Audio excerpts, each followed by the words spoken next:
Hello, everyone, and welcome to the April Memory Lab Network webinar. And it's our last one for this cohort. It's been 1 year since our boot camp training.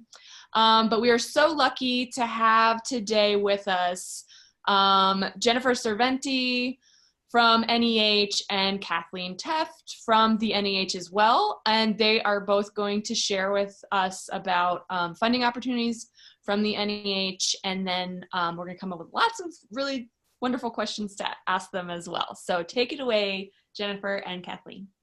Hello everyone, I'm Jennifer Serventi. I'm Kathleen Tefft.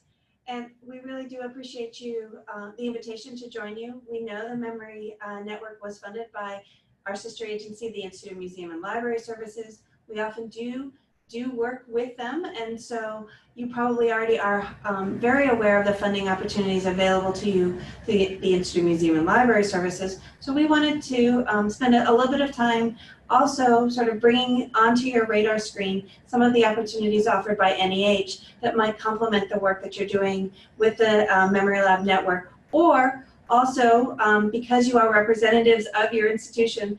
If not you, someone else in your institution may be interested in these opportunities as well.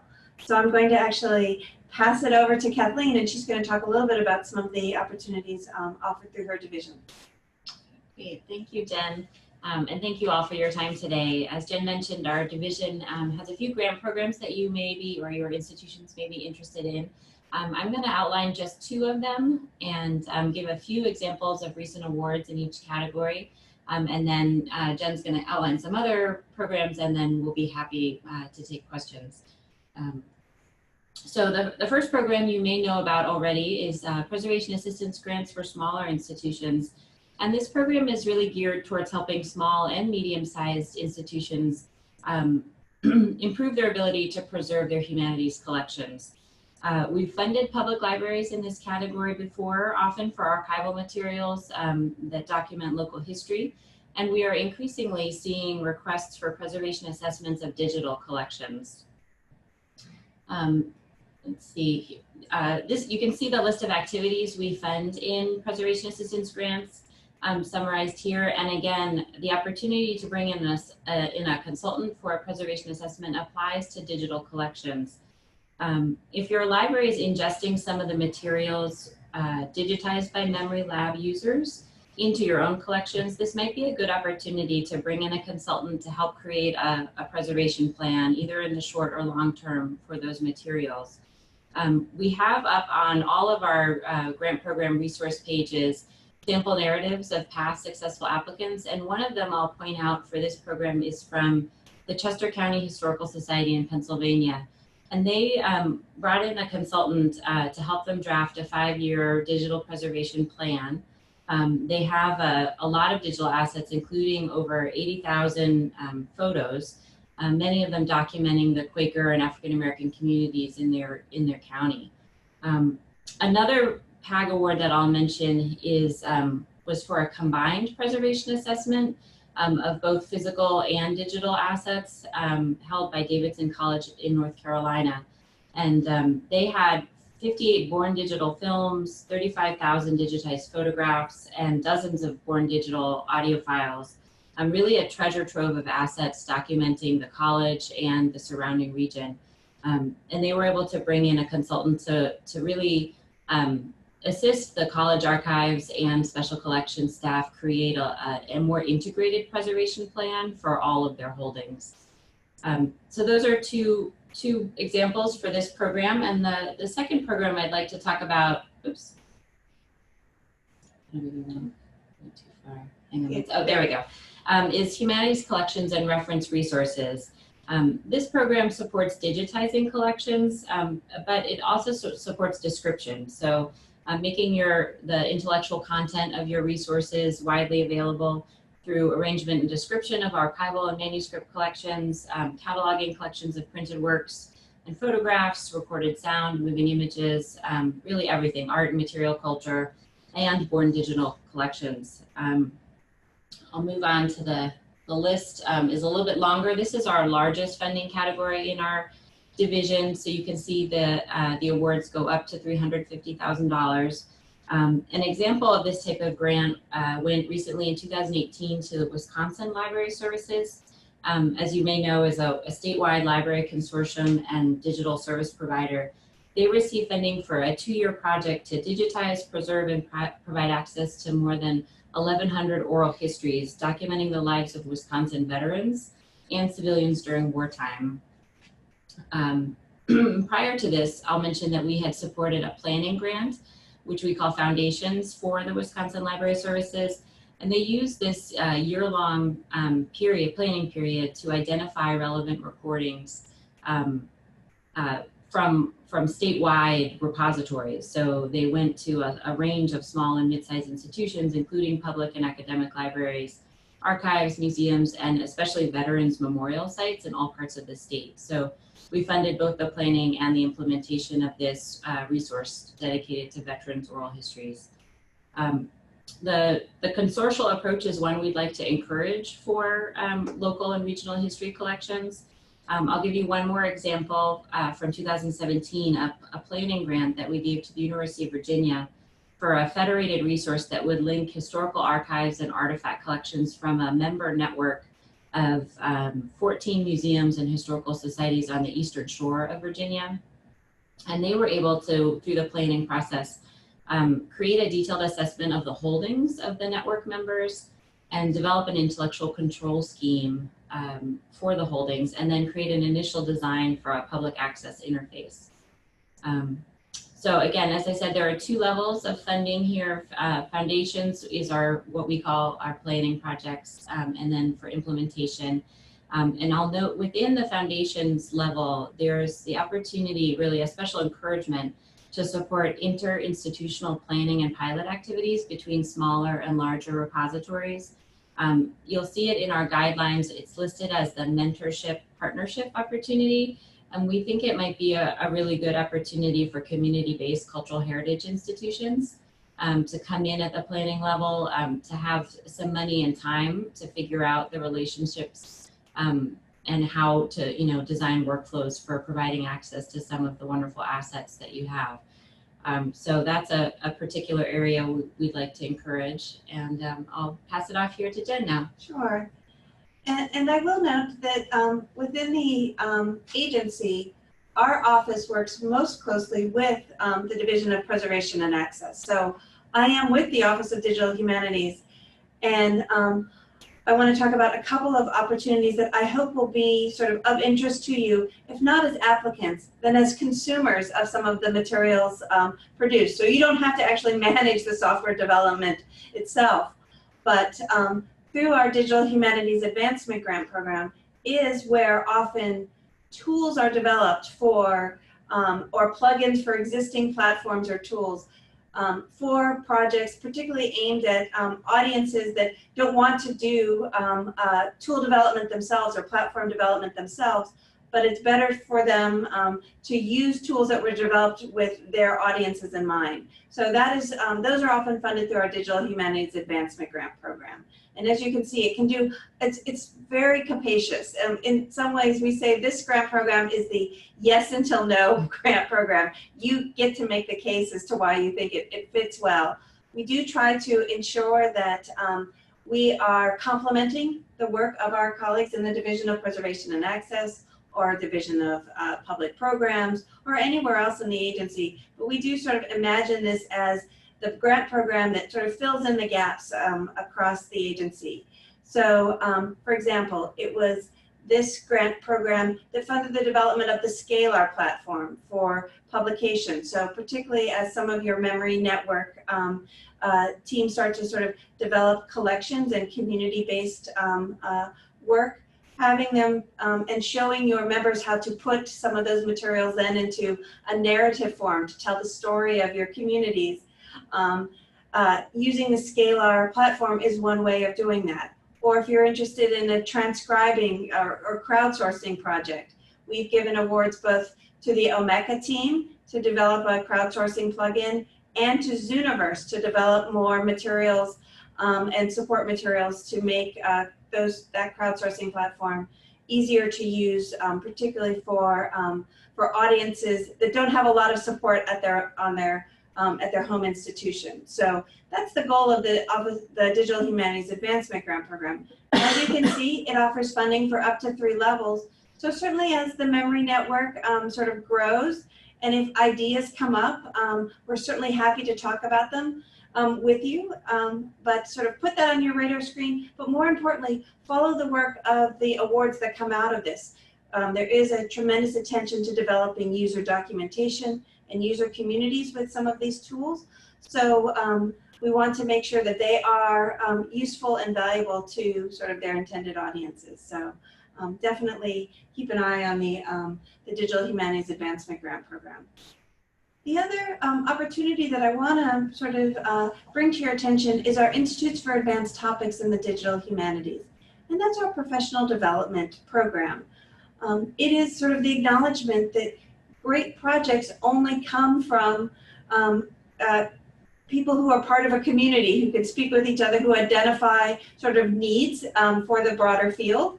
And so the Institutes for Advanced Topics in the Digital Humanities builds off of the very popular NEH Summer Seminars and Institutes program, as well as our education and training opportunities available for through the Division of Preservation and Access. But it has an emphasis on sort of new digital humanities methods and topics, building communities, particularly for folks who are at institutions that don't have a vibrant digital humanities community of their own. Having them participate in some of these professional development opportunities is a way, much like the Memory Network itself, to build folks that you can go to when you hit a wall on your own at your own institution, and then take a deep breath and try something new. And so just to illustrate, this is a list of the ones that are being offered in 2018 and 2019. It really does sort of, there's no one deadline per year. Some of these opportunities, such as the Sustaining DH, happen around the country and they're just 2 or 3 days. Others are 2 or 3 weeks, such as the Digital Editions in Practice at Tufts University, a very different audience than the Sustaining DH, which is focusing on helping institutions think about how do you sustain digital humanities work on your own campus at your own institution. One thing that we do encourage and very strongly all of our institute directors is to make all of their materials available online. So if you can't attend, or if there's not one sort of happening when it works for your schedule, you still have access to the curriculum, you still have access to the reading lists. Often the keynote addresses or some of the workshop activities are recorded. All of that should be available on the particular opportunities website. So you can get to those various ones through the main link on that slide. And in particular, I would think the Sustaining DH and the materials that are coming from that, which actually builds on an earlier Preservation and Access funded project. And that project director said, I'm ready to take this on the road. And she came to us to take this on the road. And I do think the Sustaining DH materials would be of particular interest to the community that's in the Memory Network. And one final part of the endowment that I want to bring to your attention is the opportunities available through your State Humanities Council. Every state and the 6 territories in the United States have a State Humanities Council. And the members of this network are exactly the type of partners that they love to work with. I think they would be keen to know about the work that you're doing through the network itself, particularly as you get your labs up. Some of them have small grant opportunities, so additional funding to make available. Or if you perhaps want to do public programming around some of your community activities, the State Humanities Council is an excellent partner to have. I suspect the Houston Public Library has already worked with Humanities Texas in the past. Someone somewhere in the library has. They are libraries, public library systems are natural partners with the State Humanities Councils. So even if there's not something exactly related to that they offer that's related to the Memory Network itself, having them on your radar screen to partner, if not now, in the future. They are a very important part of the NEH sort of family of opportunities. So certainly follow that link on that slide and find your State Humanities Council and just see what they have available. They often have speaker series, so if you're building a public programs around a community archiving day, that would be a great place to sort of locate a speaker, perhaps, to sort of make those connections. So definitely have the State Humanities Council on your radar screen. And that's really sort of what we wanted to highlight today for the endowment, so that just to sort of bring it onto your screen, we do want to encourage you to keep in touch with us. Those are our contact information. I suspect a number of you are on Twitter. These are our Twitter accounts for both the Office of Digital Humanities and the Division of Preservation and Access. And if you visit the NEH.gov website, on the lower right-hand corner, there's actually a little envelope icon. That is our newsletters. Most of the offices and divisions of the endowment have newsletters. I promise we don't spam too much. It's quarterly at best, but it's a great way of sort of keeping up with what's happening in the endowment, particularly new initiatives that come on board, changes in funding opportunities, when new grant programs are posted and made available. So it's a very lightweight way of sort of keeping an eye on sort of what the NEH is doing and thinking how it might complement the activities that are emanating from this network. So we were really pleased to have this opportunity to speak with you, and I think we're going to field some questions if there are any. But I do want to encourage you to always keep in touch with us. Some of our grant programs, we will read drafts of applications before the deadline. We've put up, as Kathleen mentioned, sample applications of previously funded ones. We've really tried to make sort of the application process as easy as possible, with the acknowledgement that it is difficult to apply to federal funding, and our role is to really sort of help you navigate that that thicket. So definitely call us before you submit an application, so that we can ensure that you're submitting to the right grant program where it's most appropriate. And if we offer to read drafts for some programs, take advantage of that. But you should never hesitate to call either Kathleen or I or anyone who works at the endowment. We, in fact, do work for you. We are a taxpayer-funded agency, so I want you to think of us that way. Our job is to really sort of help you do your job well, which is to connect to your communities. So keep in touch with us and don't hesitate to ask us any questions. And if we're not the right person, we are a small enough agency that I'm fairly sure we know, between the two of us, everyone in the agency, we can help you find the right person at the agency that you need to speak with. So, that's your NEH. So Thank you so much. Yeah, I can't highlight enough to everyone that if you're ever applying for a grant or thinking of applying to a grant, call the grant program manager or administrator or what, talk to them, because that is their job. And I've done that before, and they've been like, you know what, actually, I just don't think that this project that you're thinking about would really fit just from what I know about where they've been funding, and actually, why don't you think about this one? So it might seem like, oh, it's one more thing to do, but it's super helpful. And I can't, you really need to do it if you're going to be applying for grant funding from any agency. We are not unaware that the burden of applying for federal awards is great, and the funding ratio sometimes can be low and discouraging, although I promise you will not get funding if you don't apply. That so you absolutely do. We want you to apply, but we want you to find the right funding opportunity. We're a little bit stuck if you apply to a category and it's not quite the best fit. We really don't have that much opportunity to move things around. So we really want to get you before you submit the application. So even if it's just, and you shouldn't worry that you're calling a week before, don't hesitate to call us.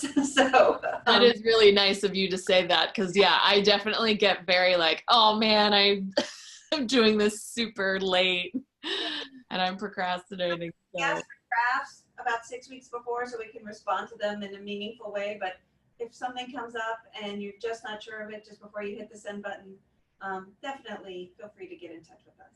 That's great.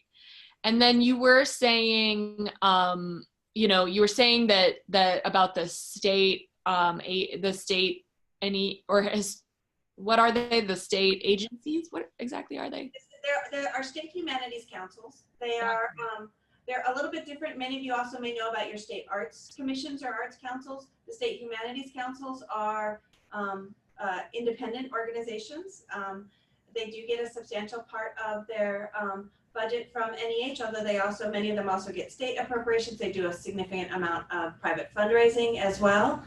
Each state is different. So that's why I want to really encourage you to visit your state council's websites, because they really know the needs of their particular state. Some are really sort of, Rhode Island is very different than Montana, is very different than Florida. So they all have different sorts of funding opportunities. Some have special initiatives. In California, they have the documentary fund. Others have the Illinois Humanities Council has the Road Scholars program, where they send scholars out on the road for reading and discussion groups, as well as many councils have special initiatives, some tied to their state founding anniversaries or other important milestones in their state or area's history. So it is absolutely worth sort of checking it out, signing up for their newsletters if they have them. I'm a newsletter junkie. It's a way of sort of keeping up with what's going on, because if there's not something now, there may be something in the future that may be of interest to you. Yeah, definitely. I feel like I was following along with NEH a couple years ago, and then, you know, just got distracted by other grant projects that I'm working on. And then, yeah, learning about new stuff today, especially on the end of the digital humanities and like the professional development and stuff, that seems new. So they're always changing. Yeah.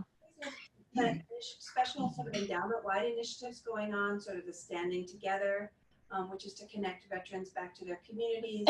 We are just launching a special sort of calls for marking the 250th anniversary of the United States. So keep an eye out for those sorts of things. Sometimes there's special programs or special funding streams for that. Other times they are embedded into the regular grant programs. I think the the project that Kathleen mentioned with the Wisconsin library, it was a nice response to the Standing Together initiative. Yeah, the veterans, yeah. We don't generally support the creation of oral histories at NEH, but if you have an existing collection of oral histories and we can support work around those. The exception is for veterans' life stories. Those you can create a new oral history program around. And what was that? Sorry, the exception is what? I'm so sorry. Oh yeah, no worries. I waited until she was coughing, and then I thought, oh, I should. You're like, yeah, that reminds me. Is reading sort of the list of the memory networks, and I'm an Air Force brat myself.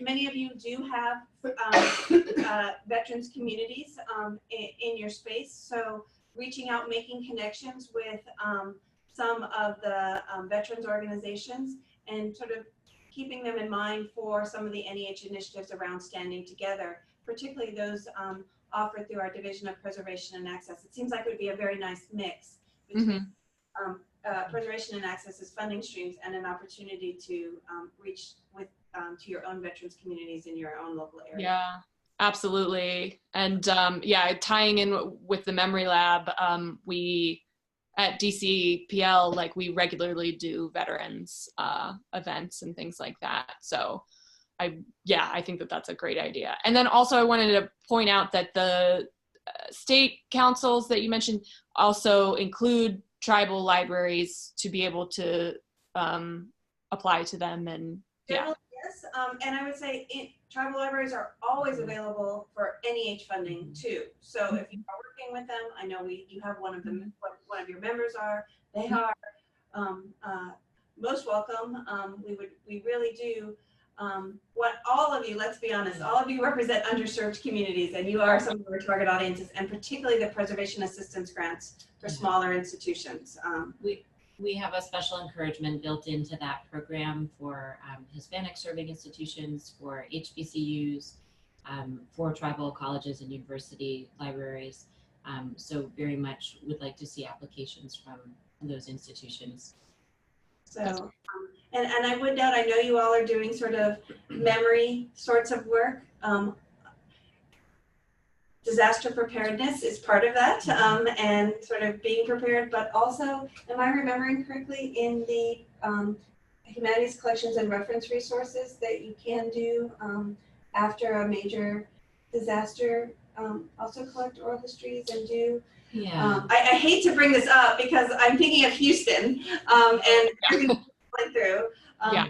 Everyone in the United States will have a natural disaster in their area. My family is from Northern California. We are hyper aware of fire season where they live. So, but that's right. So the two exceptions we have to the not creating oral history programs are for veteran stories and for what we call imperiled cultural heritage communities that are have just gone through a natural disaster. Would be part of that. So collecting stories in the aftermath of hurricane, et cetera, would be considered applicable for creating oral histories in that vein. And certainly the memory lab, once the memory labs are up and running, you guys, that is absolutely sort of the right space to do that. So knowing that that's relatively new, so it's probably still, the word is still getting out about it. So yeah, that's great to know. And then as far as sorry, I lost my train of thought there, but the smaller, the PAG, right, the small institutions preservation one, that one you said you could do like consulting for someone to bring in a consultant to write like a plan, a disaster plan potentially. Yes. Response. So you can design the consultation to meet your needs. So many organizations apply just for a general preservation assessment, but you can, if you have that already done, you can come back and apply for a specific need. We very much support disaster planning. We have funded some projects where one institution will then hold a training kind of workshop where you can invite other cultural heritage organizations in your area, and you can get funds to do the disaster training, collaboratively with your, within your area. So those grants are up to $10,000, and we also support new this year in federal disaster areas. You can't, with these grants, typically pay for the labor to do conservation treatment or mitigation of disaster, but you can, if you're in a federal disaster area, you can use the funds to pay for the supplies and labor of actually caring for objects that may have been affected by the disaster. Oh, okay. Wow. Okay. A new stipulation. In general, though, the preservation assistance grants are really for assessment and planning and bringing in some outside expertise that you may not have on staff at your institution. I think it's particularly important because every institution is going to have some sort of disaster, whether it be a natural disaster, whether it be a fire or a flood, unrelated, an internal one. As we just saw this week, fires happen. Having a disaster plan in place, particularly I think as memory labs are built and whatnot, I think all of those sorts of things sort of feed into sort of planning for the worst. And I just love this preservation assistance grant program. I think it's really, really important to have a plan. And particularly as your institutions change over time, updating the plan, thinking what new things, if you're now move into sort of what is disaster planning for digital collections as well? How do you plan for that? All of those things I think are, I'm really glad that NEH supports that sort of work. Better to have a plan or to try to mitigate it than after the disaster. And you have to think of now what, when you're also trying to think of your own family's disaster issues and broader institutional needs as well. And that's actually perfect timing too, because our last webinar for March was on disaster response and emergency planning as well. So, but that is sort of like a thing that we're also, while, a lot of our memory labs are sometimes used for the internal like organizations, archives, it's mostly for the public, so that's another thing that I feel like having doing public programming on disaster response and, like obviously safety is you know, you want to like cover all those bases and say safety is the most important thing. But let's say, for example, my mom had a pipe burst in her basement at one point, where there's tons of personal archives of my own stored. So, you know, teaching people how to deal with that kind of stuff too within the public, I feel like that would be a great, like, thing for the Memory Lab to be involved with. Is that something that could potentially, that grant could be maybe used for if they hired a consultant to teach it? It would more be geared for cultural heritage organizations and their employees. Gotcha. So it less geared towards teaching just members of the public how to respond, but more about you know, the staff, reaching out to the staff of cultural heritage organizations. So it doesn't mean that you couldn't open it up to the public also, if you were hosting one, you know, bringing in a consultant to do a training. I don't see why it couldn't be opened up, but the primary purpose would be training for the organization, the staff of public libraries, museums, and archives. And then, I mean, like, they could get the training and then take the training and they could absolutely take it to the public. So yeah, sharing knowledge. That's great. The other thing about, yeah, go ahead. I would say those sorts of activities, though, it might be worth talking to your state humanities council about. Because they are very much interested in working with cultural heritage organizations and institutions in their state to reach the general public. So doing sort of complementary work, I think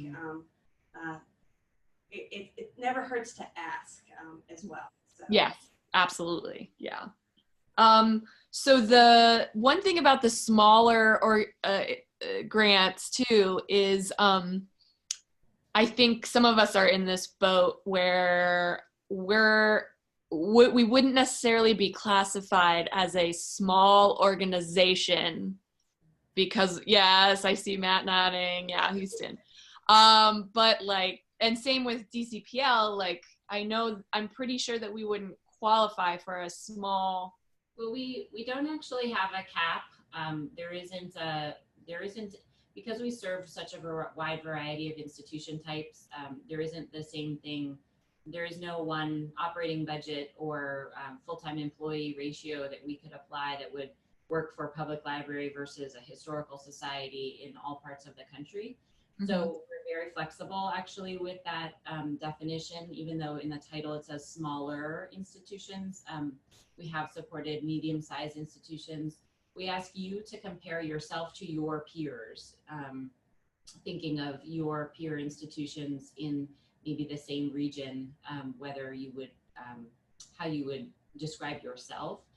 We see plenty of applications in this category come from subunits within larger organizations. So you'll see awards in this category that are for a university art museum, where the university is a large organization, but the art museum is really a separate funding unit, and they're much smaller. You know, two don't have professional preservation expertise on board, and so they can apply to this program and bring it in. And I know, well, I don't know exactly the size of DCPL and Houston, but you have multiple units that are, you know, distinct, perhaps collecting units. So you could apply as one of those. Yeah, I was gonna say our special collections is small, but DCPL as a whole is very big. Yeah. When I was looking at the list, and I just pulled up the list of the MemLab Network partners, there was no one in there that I saw that I'm like too large. And I know that LA Public Library is part of your network and whatnot. Yeah. It's vast, but still, if we think about sort of the way public library systems are, they still are very connected to their local communities. They often do have underfunded or under-resourced special areas that could benefit from preservation sorts of work. So Absolutely. Don't count yourself. Yeah, and don't take yourself out of the running right now. Yeah, if any of your members have questions about that, I'd be happy to talk with them one-on-one on it, and you know, we can see if there are similar institutions that have applied and been successful in the past. Yeah, all things being equal, NEH will prioritize smaller institutions, but it doesn't mean that you shouldn't think about applying. Certainly, we've seen a lot of productive work in the disaster planning area from, you know, regional consortia of smaller organizations that are working together. So I actually have a question about the whole consortial thing, because I love it, obviously, working for a network, right?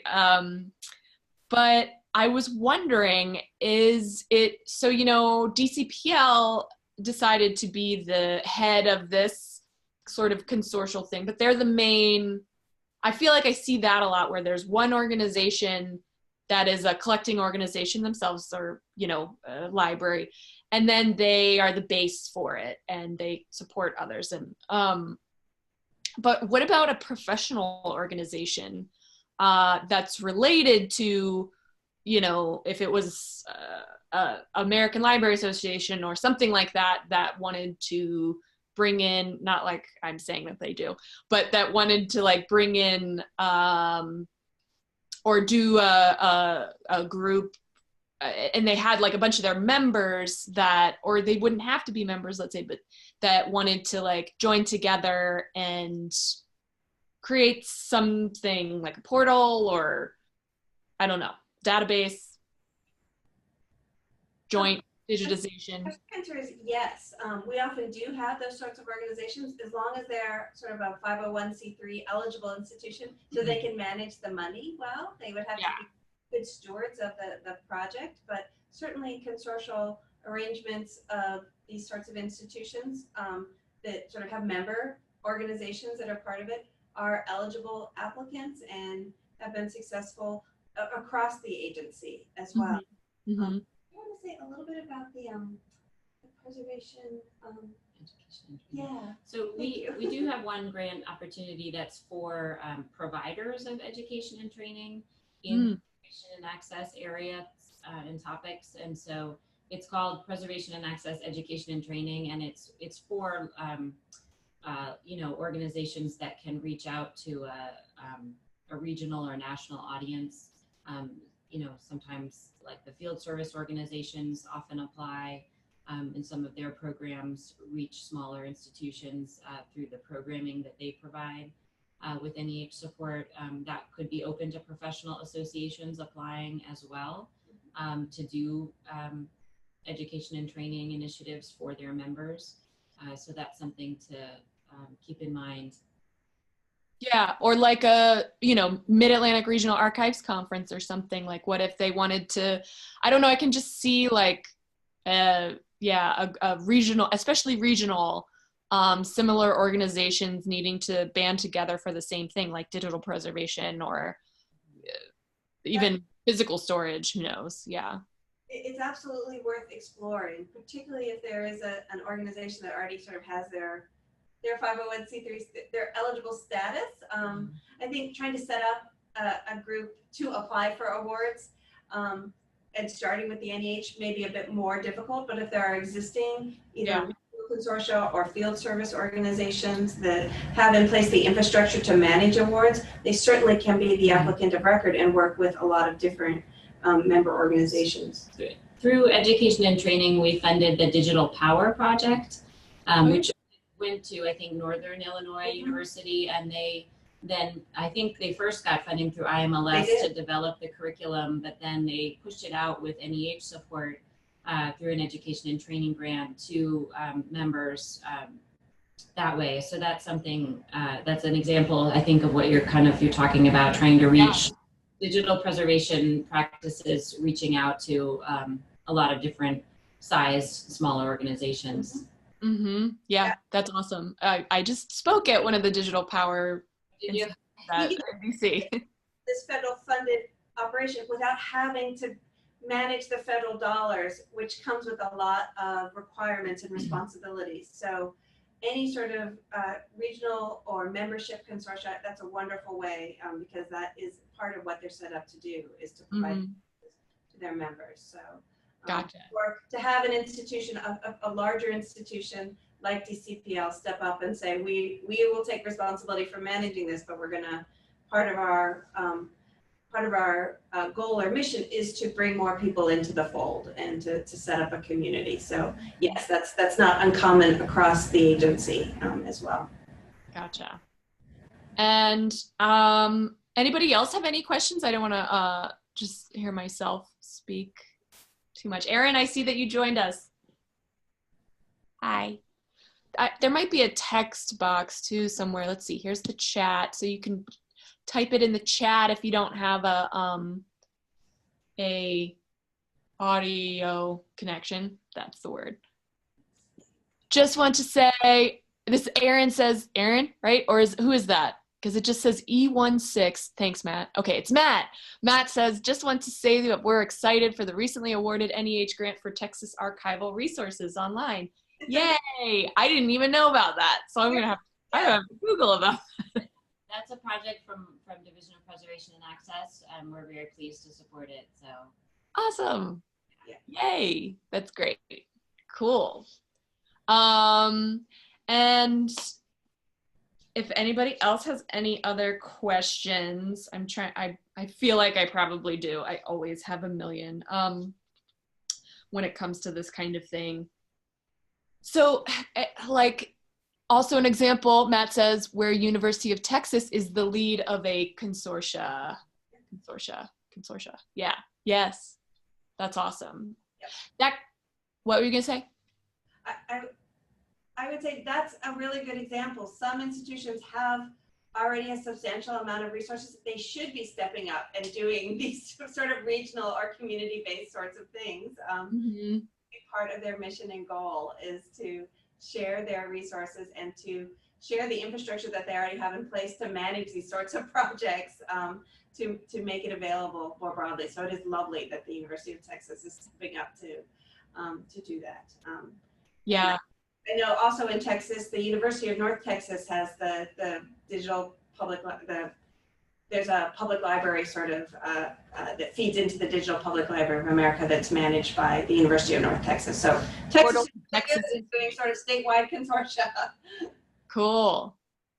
Yeah. I feel like that's also why I was thinking that a professional organization might be interested, because they have members that might be part of those bigger, more certain types of resources. I mean, we're all under-resourced, but and then they might have members of the smaller, really under-resourced, that everyone could work together to kind of level it out a little.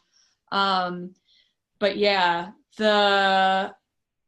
let's see. I feel like I'm learning much more about the digital humanities, like the advancement grants one.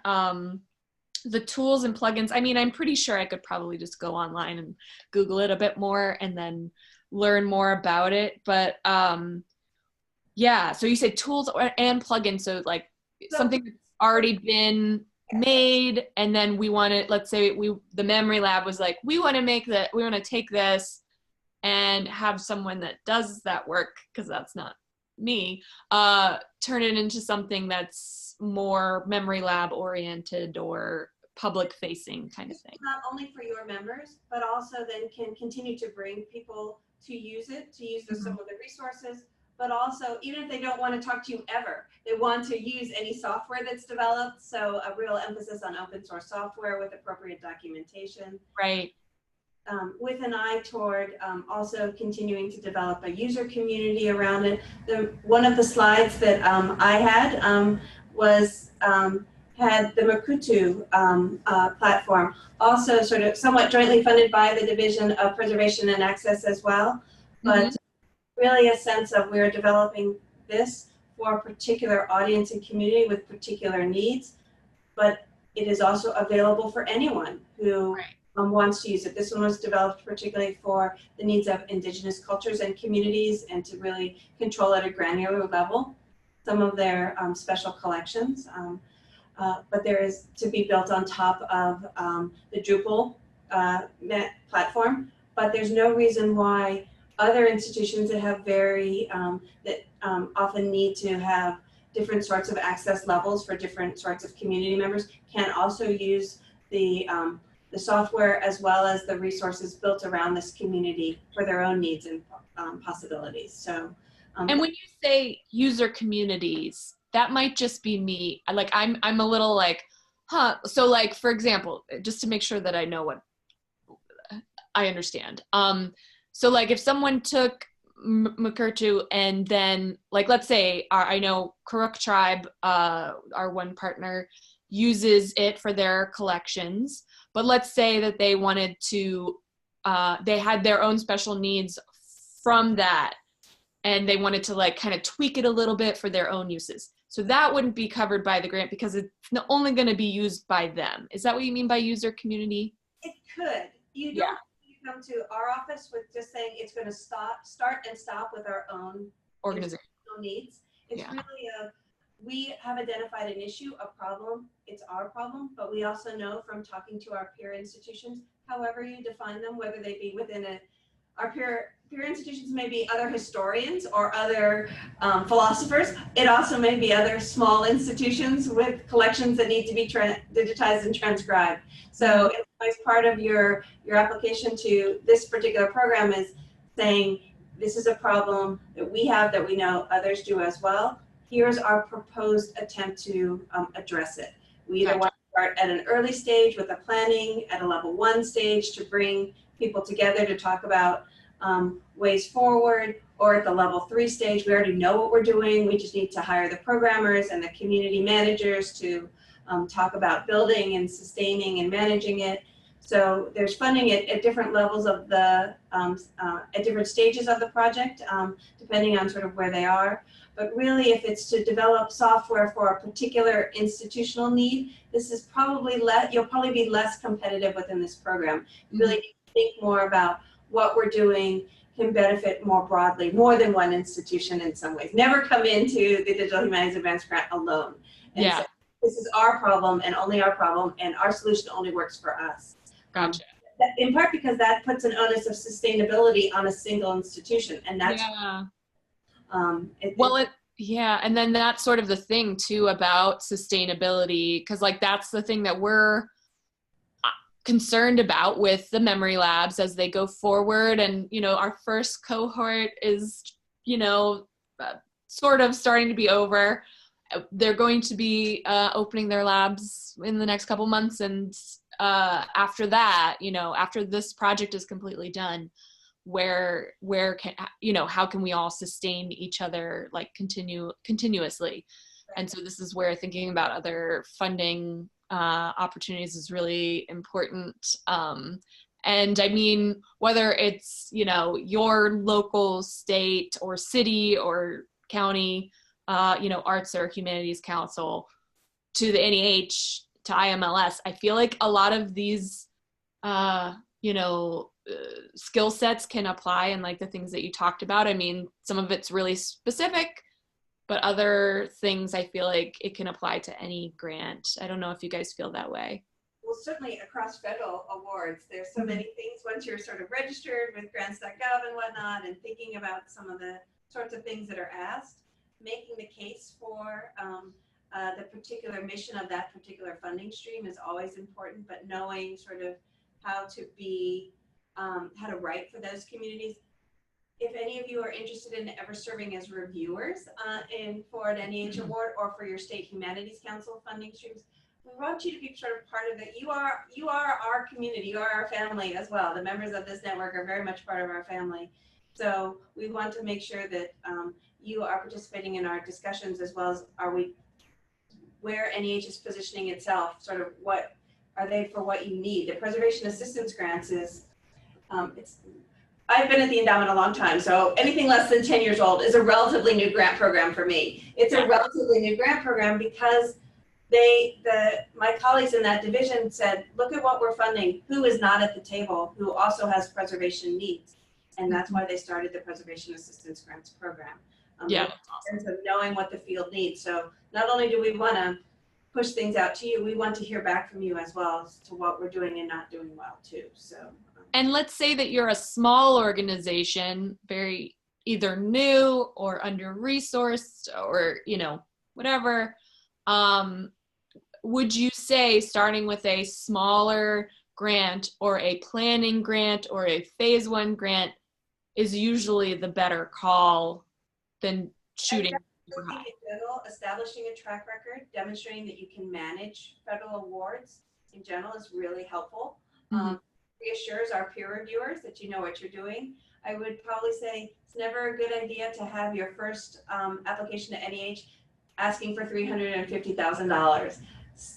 Demonstrate that you can sort of meet your promises. So, and in fact, the preservation assistance grants, and particularly through the mentorship opportunities, it's a really great way of building capacity for doing this sort of work as well. So yes, building capacity, that's it. Yeah. I think that's how you sustain it, because you just take the smaller steps, and yeah. In managing federal awards does involve some virtual paperwork. So knowing how to do that, knowing who in your institution is responsible for that. Your project director is also never your institutional grants administrator, sort of figuring all of that out. And doing that with a smaller amount of funds, a 10,000 or 25,000 or 50,000 is much easier to do than starting with a big award. So yes, the stakes are lower. Yeah. Yes.